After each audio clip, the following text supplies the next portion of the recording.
Boa tarde, pessoal. Bem-vindos aí ao colóquio do IMEC. Vamos reiniciar o colóquio agora no segundo semestre. Como você já deve ter visto aí os cartazes, já temos a programação para todo o semestre, né? Hoje quem vai falar para a gente é o professor Rui Excel, da Universidade Federal de Santa Catarina. Aí depois o Renato Assunção, da UFMG, o Paulo Piccioni, da USP, e o Carlos Brito, aqui da Unicamp. Tá bom? Então, hoje o nosso convidado é o professor Rui Excel, um super mini CV aqui. Bom, o Excel tem graduação pela USP em 76, mestrado também pela USP em 78 e o doutorado pela Universidade da Califórnia em 85. Bom, foi professor muitos anos na USP e já há quase 20 anos é professor lá na Universidade Federal de Santa Catarina, onde é professor titular, e também é pesquisador nível 1A do CNPq. Professor Rui, é sua plateia.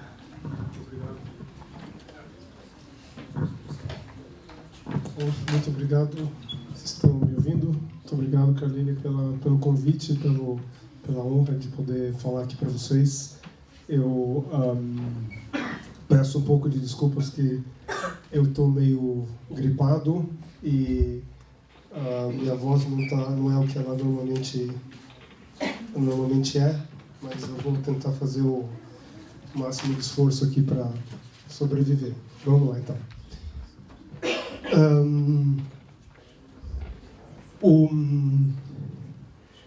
Se de repente o microfone não estiver sendo bem ouvido aí atrás, vocês por favor reclamem, tá? Então, eu quero falar para vocês sobre 6 álgebras.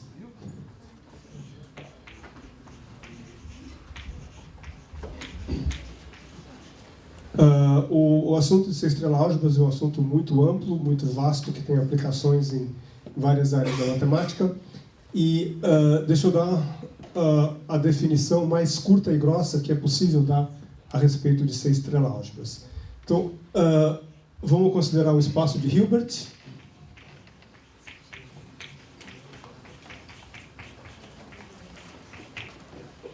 Espero que todo mundo aqui saiba o que é o espaço de Hilbert, um espaço vetorial com produto interno que é completo com relação à norma definida, né? E nos espaços de Hilbert a gente estuda operadores limitados. Essa é a notação que em geral se dá para o conjunto dos operadores limitados,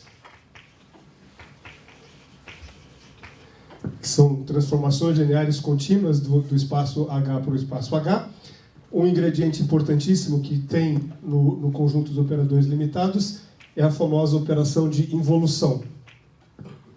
A gente tem o adjunto de um operador no espaço de Hilbert, que obedece àquela propriedade famosa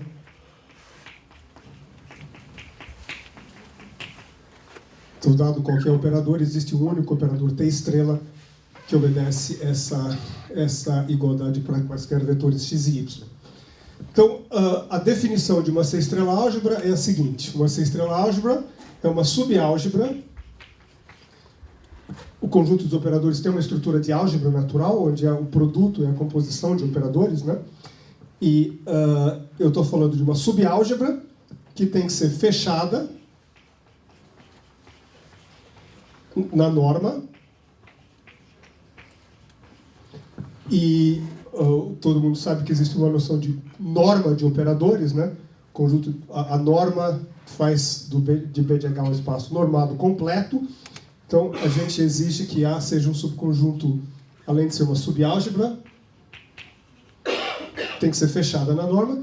E, finalmente, se T é um operador que pertence à nossa álgebra, nós exigimos que T estrela também seja um operador de A.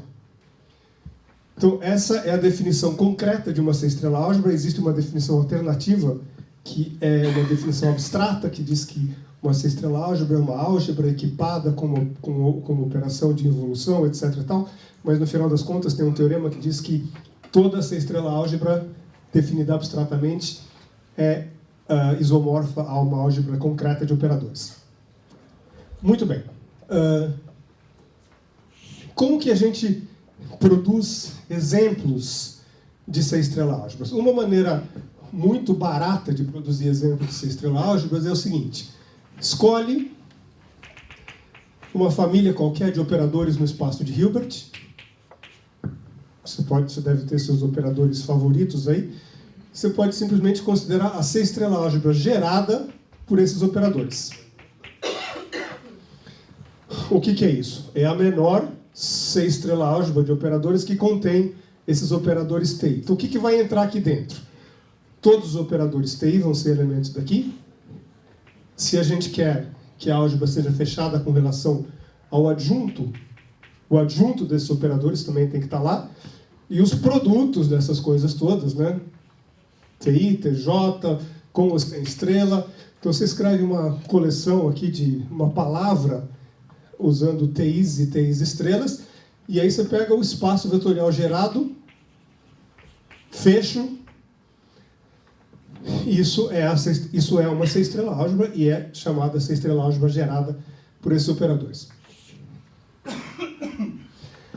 Deixa eu dar um exemplo concreto dessa situação, que é o seguinte. Vamos escolher um espaço de Hilbert de dimensão infinita separável, por exemplo, o espaço L2, e todo mundo sabe que um espaço de dimensão... Todos os espaços de Hilbert de dimensão infinita separável são isomorfos. Então, se a gente pegar dentro de H um subespaço H1 de dimensão infinita, que tenha ortogonal também de dimensão infinita, digamos, deixa eu chamar de H0. Então, eu estou pegando dentro de H, estou escolhendo um subespaço de dimensão infinita e de codimensão infinita também. E, portanto, o seu espaço ortogonal vai ter um espaço de dimensão infinita, e o espaço H vai ser a soma direta de H com H0. Como eu disse, quaisquer espaços de dimensão infinita separáveis são isomorfos. Então, em particular, existe uma isometria de H para H0, que eu vou chamar de S0. Escolha uma, existem muitas, escolha uma. E vamos escolher também uma isometria S1 de H para H1. Então, são funções bijetoras que preservam toda a estrutura linear e métrica. Se eu imaginar que H0 é um subconjunto de H, então S0 é um elemento de B de H. Assim como também S1 pode ser visto como um operador de H para H. Eis aqui dois operadores no espaço de Hilbert, e a gente pode, consequentemente, considerar a C-estrela álgebra gerada por eles.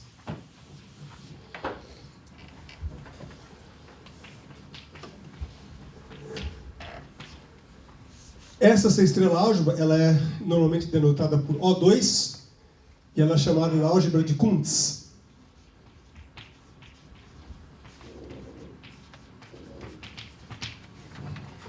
Essa é uma álgebra extremamente importante, um exemplo que foi intensamente estudado desde a sua introdução em 1980 por Kuntz.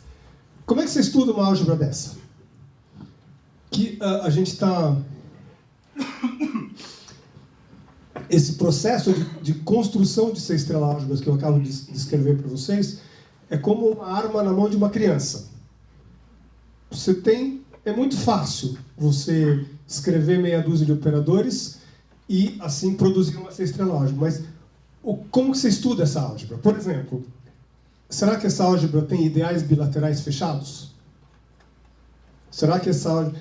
Todas as perguntas que normalmente se faz a respeito de uma álgebra, quando se estuda a álgebra pura, você pode fazer aqui.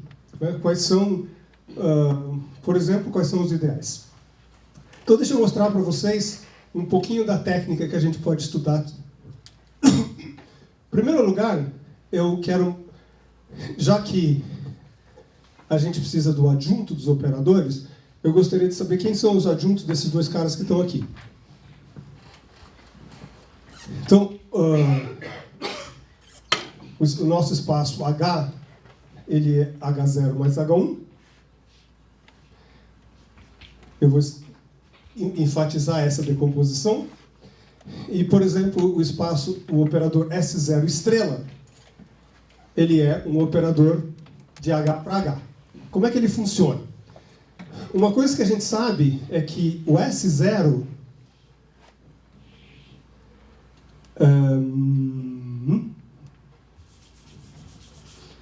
O S0 é uma isometria do espaço inteiro para o H0. Certo? Vocês lembram disso? O S0 estrela, ele se comporta da seguinte forma. Para um vetor aqui, ele é a inversa do S0. Desde que você parte de um vetor aqui. Para um vetor aqui, quanto dá? Alguém quer dar um chute? Dá 0. O H1, o S0, ele ignorou o H1 na ida. Então, na volta, ele também vai ignorar, e ignorar que significa 0. Consequentemente, se você calcular S1, S0 estrela, S1, quem sabe me dizer quanto dá isso aqui? S1 de x caiu aqui. Então isso aqui vai dar 0.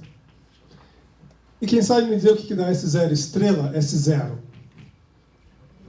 Identidade. Ok. Por essa razão,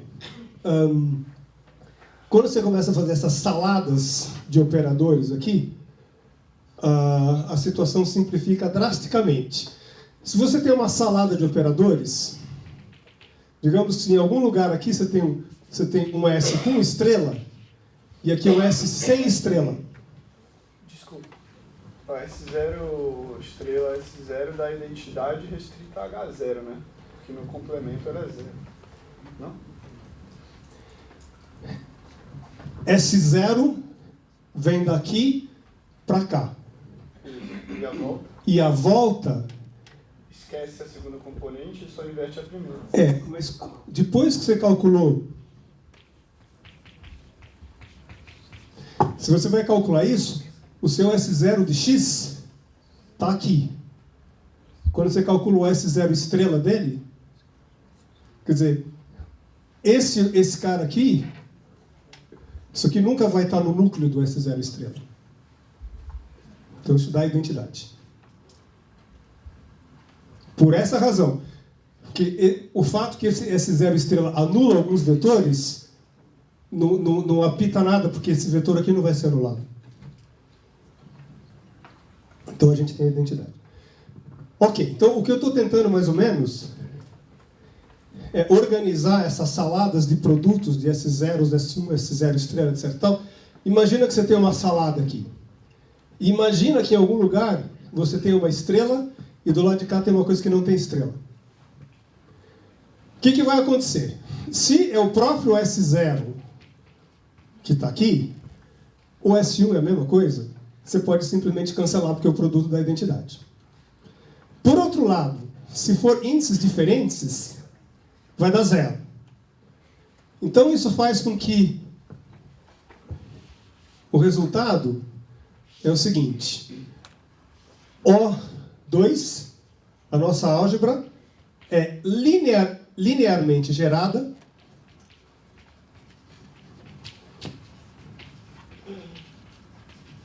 no sentido que ela é o fecho das combinações lineares pelos operadores da forma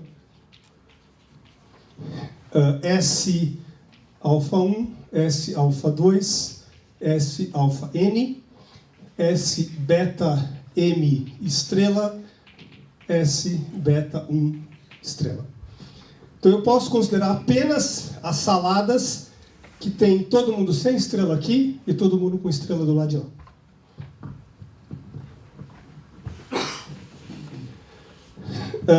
Vocês viram que eu troquei a ordem dos índices aqui, né?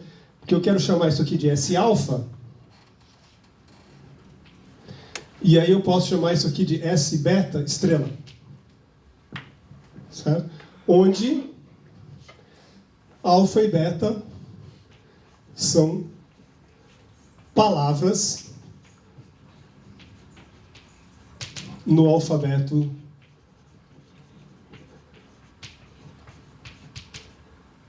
(0, 1).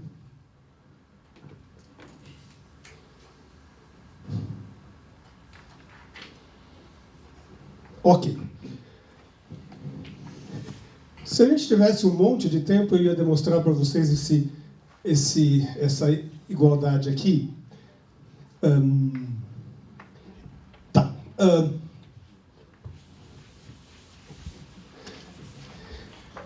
Deixa eu considerar, dentre esses operadores S alfa, S beta, estrela, né? Então a gente viu que os operadores dessa forma geram álgebra. Deixa eu olhar para alguns operadores um pouquinho mais simples, que são os operadores da forma S alfa estrela. Como é que são esses operadores? Mais precisamente, eu quero saber como é que, entre esses operadores, a composição funciona. O que é S alfa estrela? Quem sabe eu chamo isso daqui de notação. P alfa vai ser isso. Então, é muito fácil provar que os operadores P alfa são projeções ortogonais.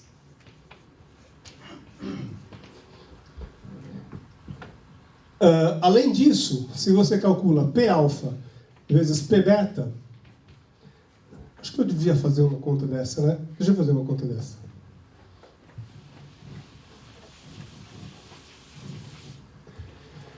Deixa eu pegar alfa igual a 0,01 e beta igual a 0,1.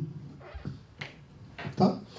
Então é S0, S0, S1, S1 estrela, S0 estrela, S0 estrela. Ok? Alfa estrela.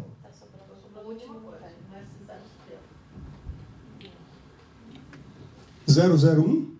Esse é o S alfa, esse é o P alfa.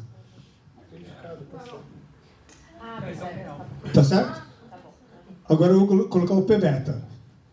S0, S1, S1 estrela, S0 estrela. Quando a gente faz o produto, começa a aparecer estrelas à esquerda de coisas sem estrela, inevitavelmente. Nesse caso aqui vai dar identidade, então eu posso cancelar. Certo? Aí, uma vez cancelado, eu vou ter S0 estrela com S1.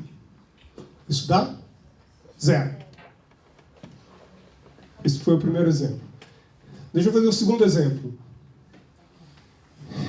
S0, quer dizer, alfa, digamos, 0, 1, 0, e beta igual a 0, 1. Eu quero que vocês prestem atenção que beta é um prefixo de alfa. Ok? Então, deixa eu mudar aqui. 0, 1, 0. 0, 1, 0. E aqui continua igual. O que é que deu? Esse cancela com esse cancela com esse, porque um é prefixo do outro. E depois o que sobrou foi 0, 1, 0, 0 estrela, 1 estrela, 0 estrela. Então, nesse caso aqui, P alfa, P beta, deu P alfa. Todo mundo viu? Então, o que acontece é o seguinte, P alfa com P beta dá P alfa se beta é um prefixo de alfa. Vou começar a utilizar essa notação aqui, como uma palavra finita é um prefixo de outra palavra finita. Da P beta, se alfa, se uma palavra é um prefixo da outra, dá a mais comprida. Se nenhuma for prefixo da outra, dá 0. Então essas são propriedades algébricas curiosas que você pode encontrar dentro dessa álgebra. Desculpa, a gente fez a hipótese que S0 e S1 tem núcleo trivial desde o início? Eles são isometrias do espaço inteiro num pedaço do espaço. Portanto, sim. Então eles têm núcleo trivial. Exatamente. Muito bem, então, dentro da nossa álgebra O2, nós temos os operadores mais gerais possíveis, que são da forma S alfa, S beta estrela, né? O espaço vetorial gerado por esses da álgebra inteira, mas aqui dentro tem alguns operadores um pouquinho mais bem comportados, que são operadores P-alfa da forma S-alfa estrela. Deixa eu considerar a C estrela álgebra gerada por esses P-alfas. Isso é, evidentemente, uma subálgebra de O2. Ok? Essa álgebra não é comutativa. Certo? Será que essa aqui é? Bom, para saber se essa álgebra é comutativa, basta verificar se os P-alfas comutam com os P-betas. E aquela identidade prova que sim, essa álgebra é comutativa.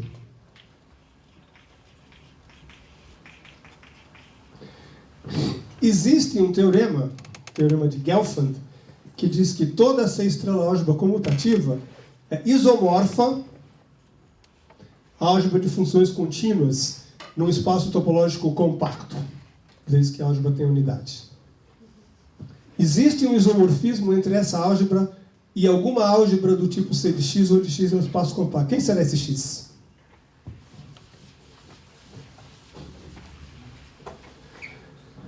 Bom, eu vou mostrar para vocês quem é o x e eu vou tentar convencer vocês que de fato existe esse isomorfismo.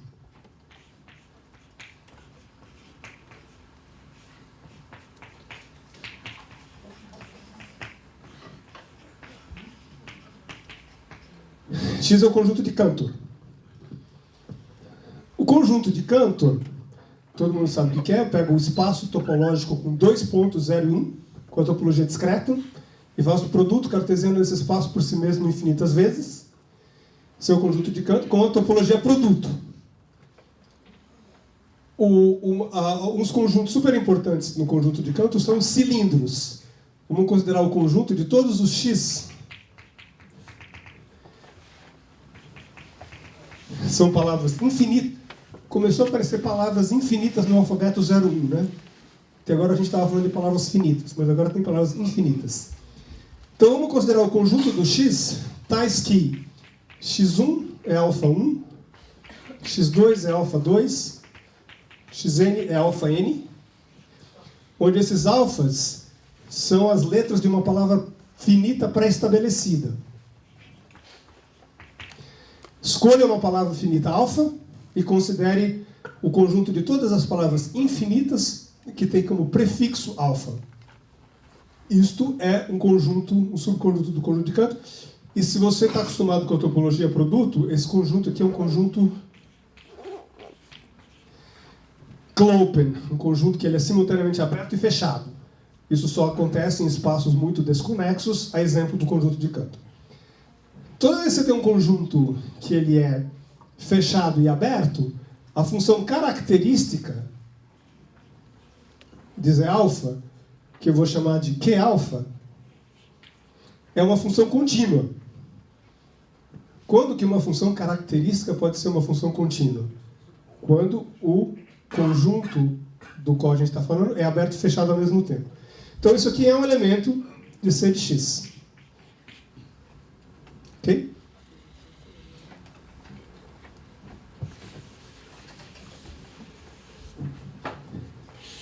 O que dá Q alfa vezes Q beta? Pega duas palavras finitas, alfa e beta, o que dá Q alfa vezes Q beta?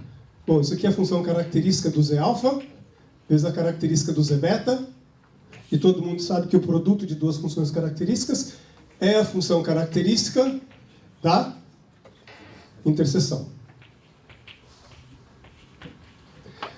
Quem é a interseção de Z alfa e Z beta? Alfa e beta são palavras finitas, e eu quero saber quais são as palavras que têm por prefixo alfa e também têm por prefixo beta. Bom, se alfa não for um prefixo de beta, nem vice-versa, vai dar vazio. Quer dizer, isso daqui dá Q alfa ou Q beta ou zero exatamente sob as mesmas condições que a gente tem aqui. Moral da história. Existe um isomorfismo da álgebra de funções contínuas no conjunto de Cantor para aquela subálgebra especial de O2 que manda os Q-alfas em P-alfas.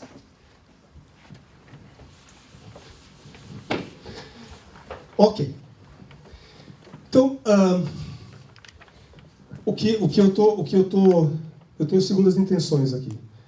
As minhas segundas intenções uma vez que vocês aceitaram a definição da álgebra O2, eu quero enfiar a goela abaixo de vocês o shift.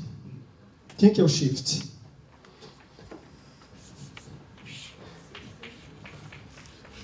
Deixa eu ficar um pouquinho mais geral, seja lambda um conjunto finito, que eu vou chamar de alfabeto. Exemplo, o alfabeto que nós estávamos trabalhando até agora. Aí, considere um espaço topológico lambda elevado a n, exatamente como aquele espaço que nós estávamos considerando, e que isso é um espaço compacto pelo teorema de Tikhonov.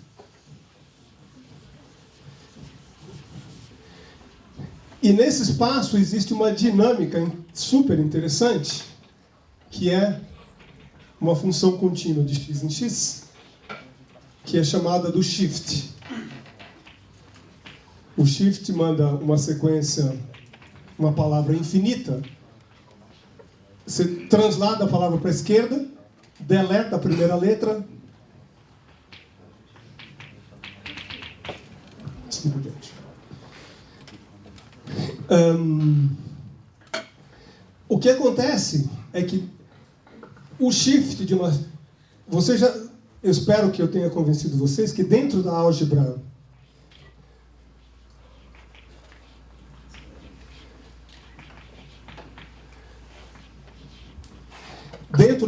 O2 existe, de uma certa forma, um reflexo desse espaço de Bernoulli. Também dentro dessa álgebra existe não só o espaço, mas o espaço com a sua dinâmica, por causa da seguinte propriedade que eu vou escrever assim: qualquer que seja f pertencente aqui, se você fizer S0 estrela f S0 mais S1 estrela f S1, isso é a mesma coisa que f composto com o shift. Desculpa pelo excesso de empregos da letra S. S está entrando como shift e está entrando também como os geradores da álgebra de Kuntz, mas tudo bem.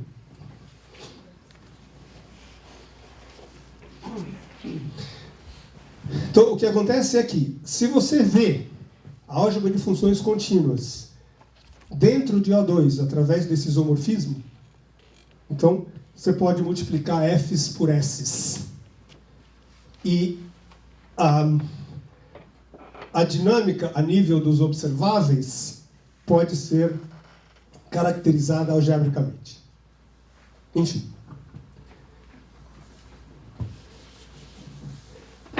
Isso que eu mostrei para vocês é o exemplo mais básico de uma teoria que eu quero introduzir agora, que é as C-estrela álgebras associadas a subshifts. O que é um subshift? Um subshift, ele por definição, ele é um subconjunto, definição,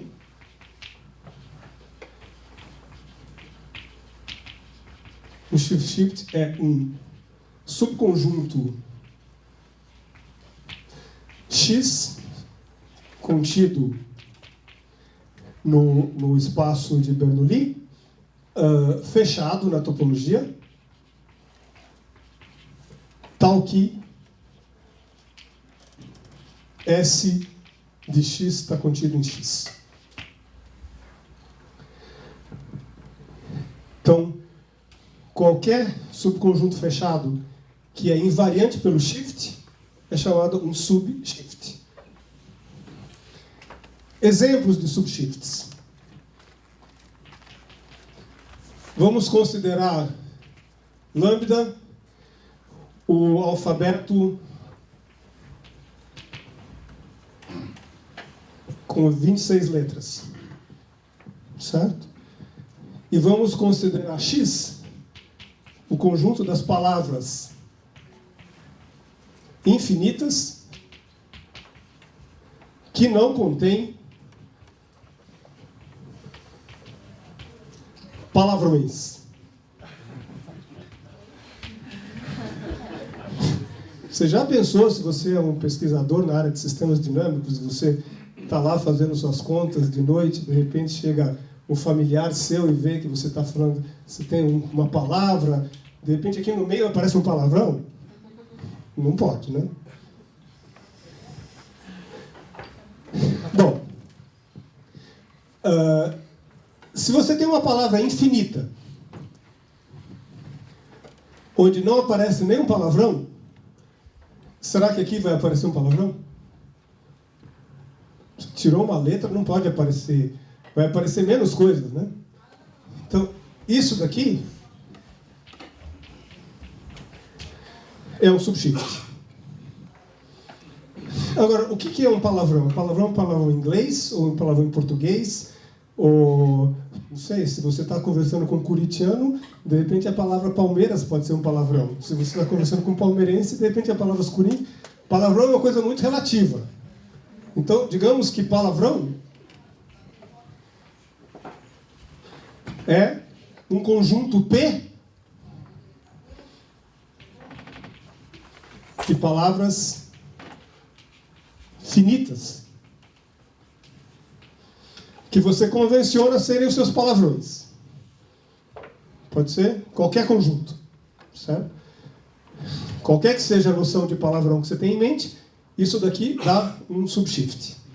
Reciprocamente, todo subshift, isso aqui é um teorema, todo subshift é definido em termos de algum conjunto P. P precisa ser finito? Não. Isso é uma coisa super importante, porque isso define a diferença entre subshift de tipo finito e subshift de tipo infinito. Eu já estou vendo aqui que eu vou estourar o tempo, mas tudo bem. Quando vocês me mandarem parar, eu paro. Porque às vezes as coisas começam a ficar interessantes no meio do caminho e eu fico entusiasmado em falar mais e acabo falando mais do que devia. Então, isso é uma coisa muito importante. Subshifts que podem ser expressos em termos de um conjunto finito de palavrões são chamados subshifts de tipo finito. Os outros são chamados de tipo infinito. Existe uma diferença radical entre os dois tipos de subshift. Os de tipo finito são muito mais fáceis de trabalhar em comparação com os infinitos. No subshift de tipo infinito, tem uns que são um pouquinho mais bem comportados, que são sóficos.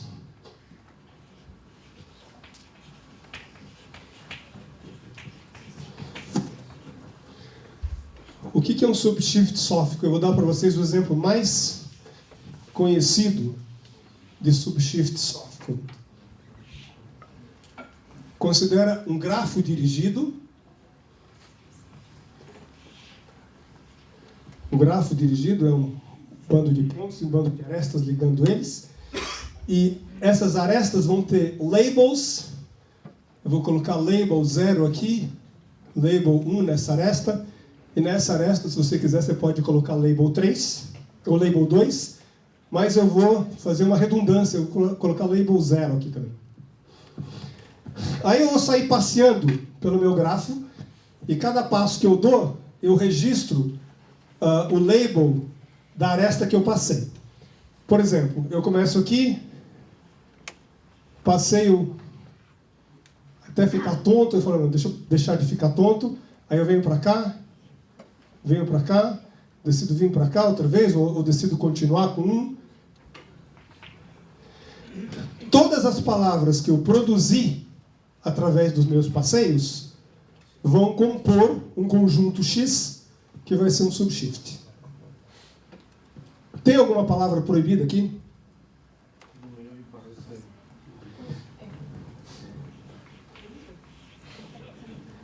Essa aqui pode? Se você estava no 1, você foi por 0, você tem que voltar por 0. Esse subshift é definido pelo conjunto de palavrões 1, uma quantidade ímpar. 1. Esses são os palavrões nessa linguagem. Será que é possível encontrar uma quantidade finita de palavrões que define esse subshift? Não. Não, porque se você quer especificar todos os ímpares... Ok. Muito bem. Então, digamos que a gente seja x um subshift. E agora eu vou construir mais uma sextrela álgebra. Eu vou definir uma álgebra que eu vou chamar de OX. Para definir essa álgebra, eu vou ter que fazer uma coisa que talvez vai assustar um pouquinho os analistas, porque eu vou considerar um espaço de Hilbert muito grande.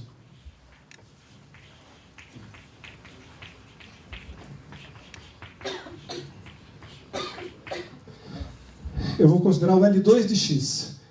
Não é o L maiúsculo 2 de x com uma medida no x, não. É o L minúsculo 2 de x, e, portanto, aqui o x está sendo visto apenas como um conjunto, e, portanto, esse espaço tem uma base ortogonal de vetores E, x. Isso aqui é uma base ortonormal. Normalmente, o subshift é um conjunto não enumerável, e, portanto, esse espaço de Hilbert é um espaço de Hilbert não separável, mas tudo bem, não tem problema nenhum. Aí eu vou dar para vocês, para cada letra... Desculpa, isso está bem definido, porque você está pegando o conjunto de todos os conjuntos que não contém palavrões, né? Para formar esse... Sim. Tem que tomar Quer dizer, eu acredito que... Do ponto de vista lógico, você está falando? Não, porque tudo está dentro do conjunto de todas as palavras sem restrição nenhuma. Certo? Então, aquele problema de conjunto universo não aparece aqui. Para cada letra A no alfabeto, eu vou definir um operador nesse espaço de Hilbert aqui. Aí, o operador vai ser assim. O operador vai estar definido, ele vai chamar SA. Tá? Mais um emprego da letra S. Eu vou definir esse operador apenas na base. Tá? Se um operador está definido se você dá os valores do operador numa base, desde que exista um tal operador, ele fica unicamente definido, né? Então ele vai fazer assim. Ele vai tentar enfiar a letra A à esquerda do X. Certo? Pode ser que surja um palavrão aí, não sei. Ele vai tentar fazer AX. E ele vai ter sucesso se... Todo mundo está entendendo o que eu quero dizer por AX? É uma concatenação, né? X é uma palavra infinita, eu estou acrescentando uma letra. Se a palavra resultante está no nosso subshift. E 0, caso contrário.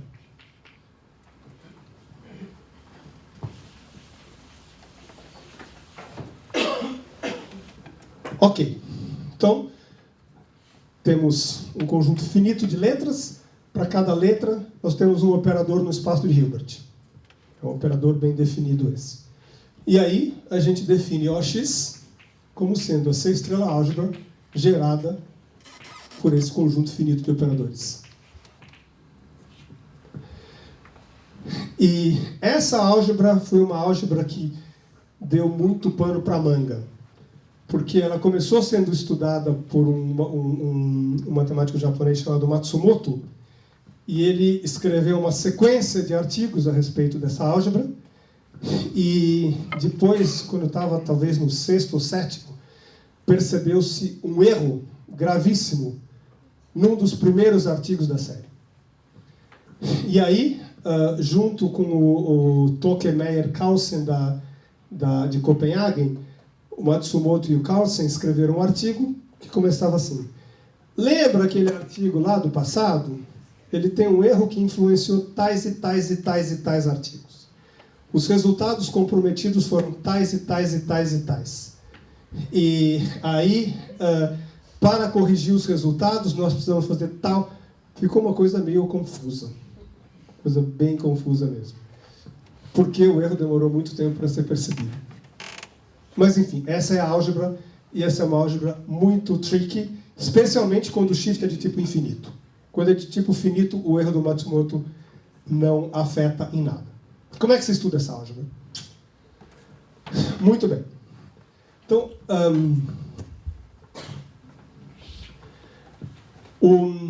primeira coisa a fazer é tentar entender como é que funcionam essas saladas de palavras, né? Que foi o que nós fizemos no caso de O2. Então, para organizar isso, eu vou introduzir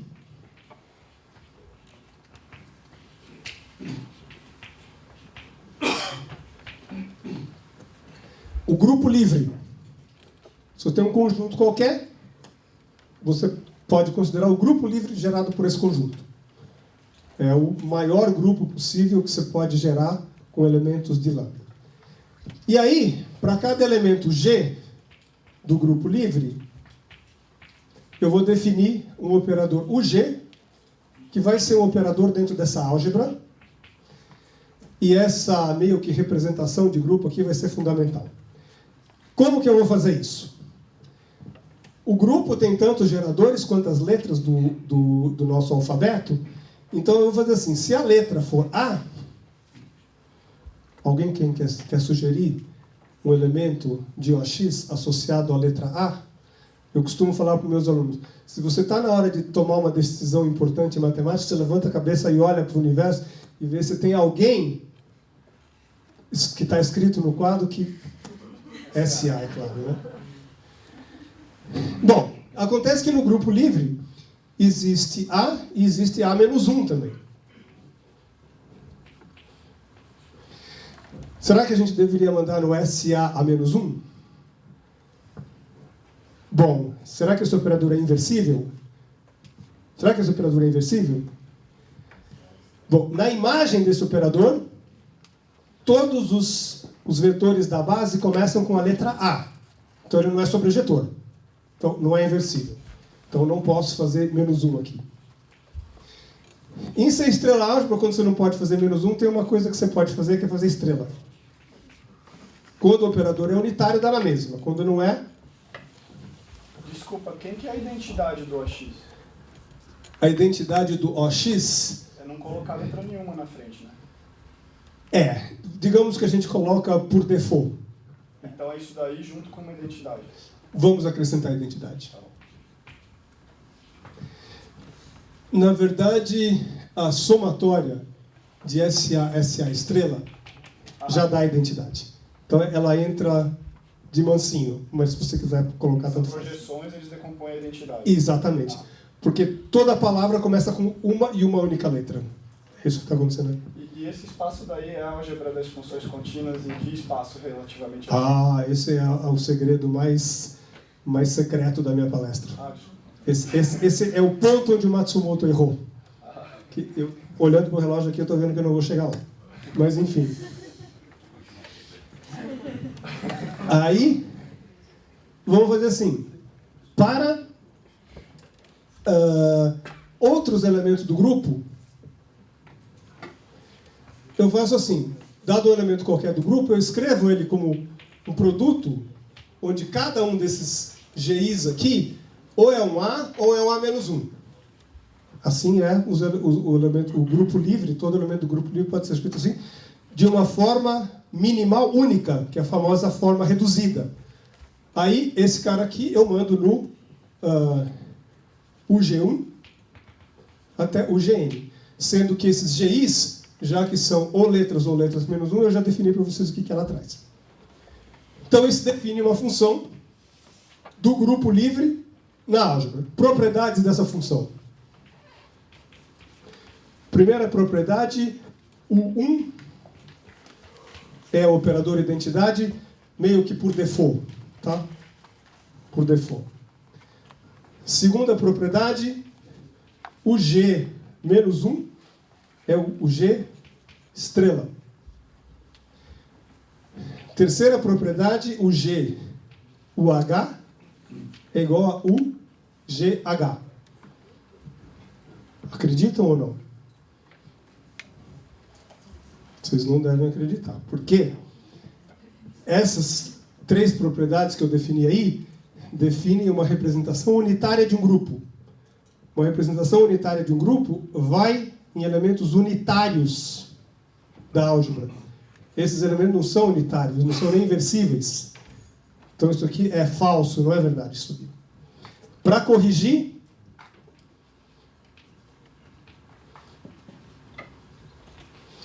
eu escrevo do lado direito o H-1 dos dois lados. Você pode ficar com vontade de cancelar.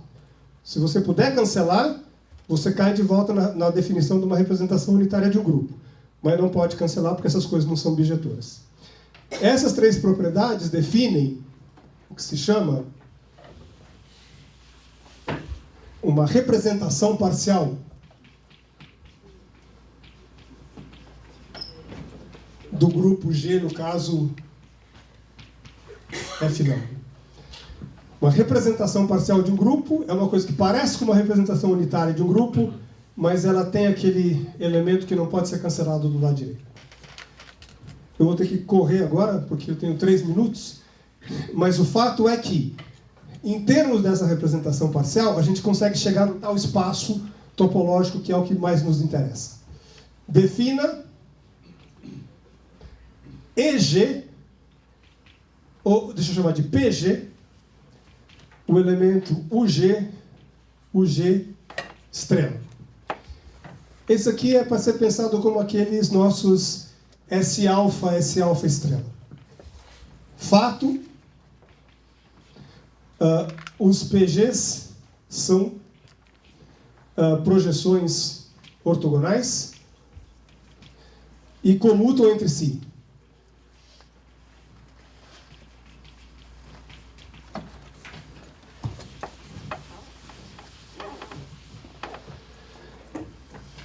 Ok. Então, esses PGs nos dão a oportunidade de definir uma subálgebra que está contida em Holland-Oshis. E é uma subálgebra comutativa. E é extremamente interessante analisar como que é o espectro. Essa álgebra é uma álgebra comutativa. Sendo uma álgebra comutativa, ela é isomorfa, a álgebra de funções contínuas no espaço X, e a grande pergunta é quem é X. E onde o Matsumoto errou foi na hora de identificar esse espaço X. E não foi só o Matsumoto, não. Teve um monte de gente da área que, ou influenciado pelo erro do Matsumoto, ou sozinho, sem ajuda de ninguém, cometeram o mesmo erro. Como é que você descobre? Se você tem uma álgebra comutativa, que você sabe que ela é, ou você suspeita que ela é C de X, como é que você descobre quem é o X? O X é o famoso espectro da álgebra, o espectro de Gelfand da álgebra, que é caracterizado como sendo o conjunto dos homomorfismos de X em C. Acabou meu tempo, né? Mais 2 minutos. Então, eu obedeço a plateia. ok. Então eu vou tentar gastar mais 2 minutos apenas. Conjunto dos homomorfismos de X em C. De X não. De A. Como A é gerado pelos PGs, se você tem um homomorfismo, o homomorfismo fica caracterizado se você sabe onde é que vai os geradores. Como isso é um homomorfismo de álgebra, isso aqui é um elemento idempotente, a imagem tem que ser um elemento idempotente também. Quais são os números complexos idempotentes? cujo quadrado é igual ao próprio?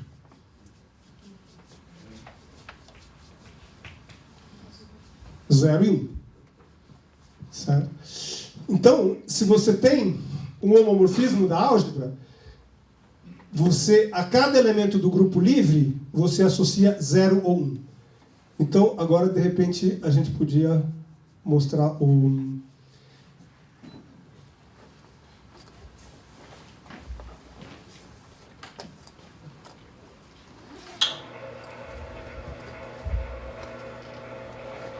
Então, aí eu tenho uma...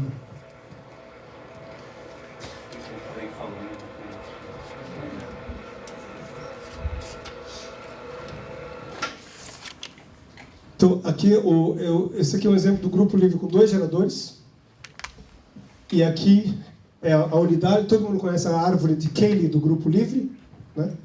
Você pega, esse aqui é o gerador A, esse é o gerador B, esse é o gerador, esse aqui é o elemento unidade do grupo, esse é o elemento A, esse é o AB, esse é o AB-1, esse é o AB-1, A-1, assim por diante. Então, eu pintei de preto todos os elementos do grupo, onde um determinado homomorfismo φ dá o valor 1. Certo? E aí, você tem que descobrir quais são as configurações de brancos e pretos que provêm de um homomorfismo. Eu não vou conseguir dar a resposta final para vocês, porque é bem complicado, mas você tem que analisar quais são essas configurações de brancos e pretos que te interessa saber. Algumas propriedades essas configurações têm, que é uma propriedade de uma bacia de um rio. Vocês estão percebendo vários afluentes de um rio aí? Tem um rio descendo aqui, e ele tem vários afluentes chegando nele, e o que você consegue provar é que qualquer que seja o homomorfismo φ, o elemento do espectro da álgebra, a imagem vai ter um aspecto de bacia, e aí você tem que fazer uma análise muito cuidadosa para descobrir as propriedades deste espaço. E ele está relacionado com o X original, mas ele é um pouco mais complicado, é bem mais complicado do que o X. E aí você consegue, estudando propriedades dinâmicas de umas certas transformações nesse espaço, descobrir propriedades da álgebra que seria um outro capítulo. E eu acho que talvez eu devia parar por aqui, mesmo porque meu tempo está estourado. Obrigado.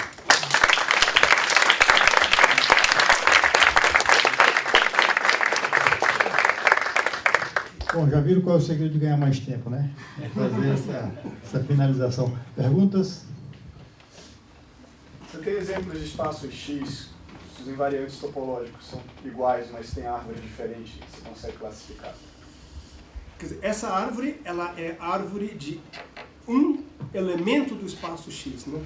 Coleção, então você tem exemplos de espaço X, cujos invariantes topológicos usuais são os mesmos, mas a coleção de todas as árvores para todos os elementos e ela dá diferente. Quer dizer, isso se presta à classificação de espaços topológicos.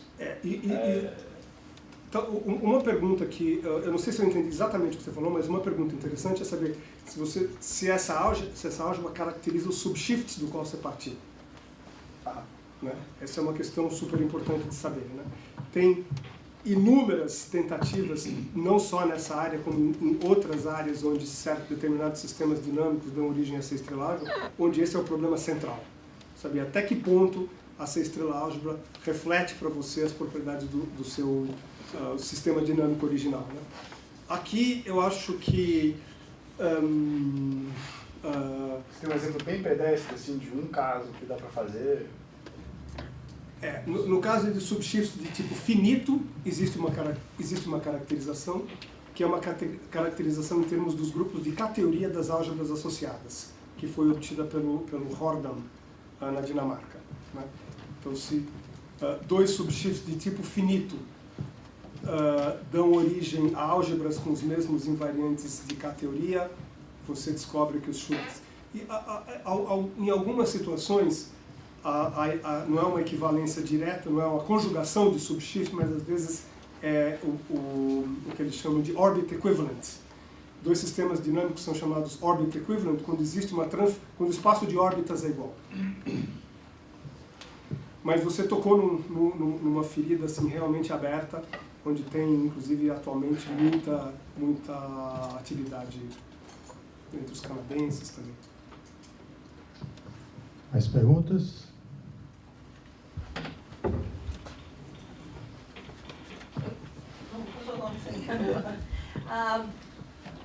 Eu achei muito interessante, não conheço quase nada de álgebra e entendi o que você quis dizer.